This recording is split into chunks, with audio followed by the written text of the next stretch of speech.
असलामुअलैकुम everyone, क्या हाल चाल है। ਤੁਸੀਂ ਵੇਖ ਕੇ ਕਹਿੰਦੇ ਹੋਣੇ ਕਿ ਅੱਜ ਫੇਰ ਉਹੀ ਸ਼ਰਟ ਪਾਈ ਭਾਈ ਮਿਡਲ ਕਲਾਸ ਫੈਮਿਲੀ ਤੋਂ ਬਿਲੋਂਗ ਕਰਨੀ ਇਸ ਲਈ ਪਾਈ ਕਿਉਂਕਿ ਅਗਰ ਮੈਂ ਰੋਜ਼-ਰੋਜ਼ ਕੱਪੜੇ ਪਹਿਨੂ ਬਦਲੂੰ ਤੇ ਮੇਰੀ ਅੰਮੀ ਮੈਨੂੰ ਅੱਖਾਂ ਖੋਲ ਕੇ ਵੇਖਦੀ ਏ ਵੱਡੀਆਂ ਕਿਤੇ ਇੱਥੇ ਮੈਨੂੰ ਨੌਕਰਾਨੀ नहीं रख के देती हुई ਜਿਹੜੀ तेरे रोज़ कपड़े धोवेगी।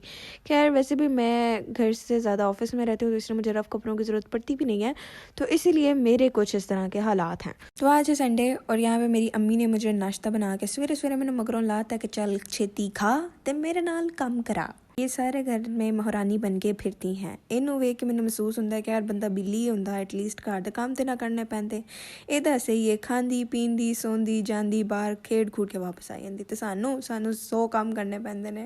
ये मोहतरमा शुक्र नहीं मनाती कि हमने इसको घर में रखा हुआ है, हम इसको 2 टाइम का खाना देते हैं। ये आगे से हमें ऐसी हाथ लाइए तो सानू दुनिया वाड़ती कि तुम मैनू हाथ क्यों लाया है, ऐसी ये कोई तरीकी औरत है। इधर मुझे महसूस हो रहा था कि घर का काम हमने खेत सवा करना है क्योंकि हमारा आधा दिन तो इसी मोहतरमा के साथ खेलते गुजर जाता है। खैर यहाँ मेरी कज़न ने छापा मारा मेरे घर पे, ये आ जाती है मुंह उठा के कभी भी और इसने आते इसको पकड़ लिया। ये इसकी सबसे बड़ी दुश्मन है तो मुंह इससे बहुत भागती है क्योंकि आते ही इसको दबोच लेती है और बिल्कुल भी जल्दी नहीं छोड़ती। वही काम हुआ है, इसने अभी भी इसको पकड़ा था। वो कह रही मैनू जान दे किसी तरह। तो इधर हमारी बिल्ली का बस चले तो सारे दुनिया की शावा खा जाए कुछ ना छड़े। और यहाँ मेरी कज़न मेरे लिए छोटा सा ब्रेसलेट बना के लाई थी जिसमें इसने पांडा डाला, तो कहती ये तुम्हारी ही तस्वीर है। किड्डी गलत गल है वैसे। घर साढ़े इंज आते हैं जिवें इन्होंने बह के साढ़े नाल बड़ियां गल्लां करनियां ने, तो 5 मिनट नहीं गुजरते तो सारे अपना अपना फोन लैके बह जाते। मैनू गैलरी च जाते हुए मौत पैंदी है तो कज़न ने मेरे तड़ करने के बाद उन्हें मैंने कहा चल मैं तेन ला देनी, तो ये उसने हमें दोनों कारपेट उतार के दिए। हमने घर शिफ्ट करना है तो हमें इन्हें वॉश करके वहाँ पर रीयूज़ में लाना है। तो पहले मैं कमरे की हालत सेट की थी क्योंकि मेहमाना ने भी कसम खादी होती कि ऐसी उधर नहीं जाना है जिदन घर च गंद पिया हो। तो सबसे पहले मैंने यहाँ पे कमरा सेट किया। इत्थे झाड़ू विखाण दा मकसद तुहानू है कि ਜਿਹੜੇ ਲੋਕਾਂ ਨੂੰ ਮੇਰੀ ਸ਼ਕਲ ਵੇਖ ਕੇ ਲੱਗਦਾ है कि ਇਹਨੂੰ ਘਰ ਦੇ ਕੰਮ नहीं करने आते, आ वेख लो मैनू आंदे ने तो मैं कर भी रही, एवं मैनू जलील नहीं करया करो। घर के काम करने के बाद मुझे याद आया कि यार मैंने भी सुबह ऑफिस जाना है तो मुझे अपना भी ख्याल रखना होता है। तो मेरी एक रूटीन है कि मैं हफ्ते च एक बारी वालों तेल लाजमी लाना होता है क्योंकि वाल मैं सिर ते उंज ही नहीं छड्डे। तो यहाँ पे मेरे पास ये हलाल विदा का ऑयल है जो तकरीबन खत्म होने वाला है। तो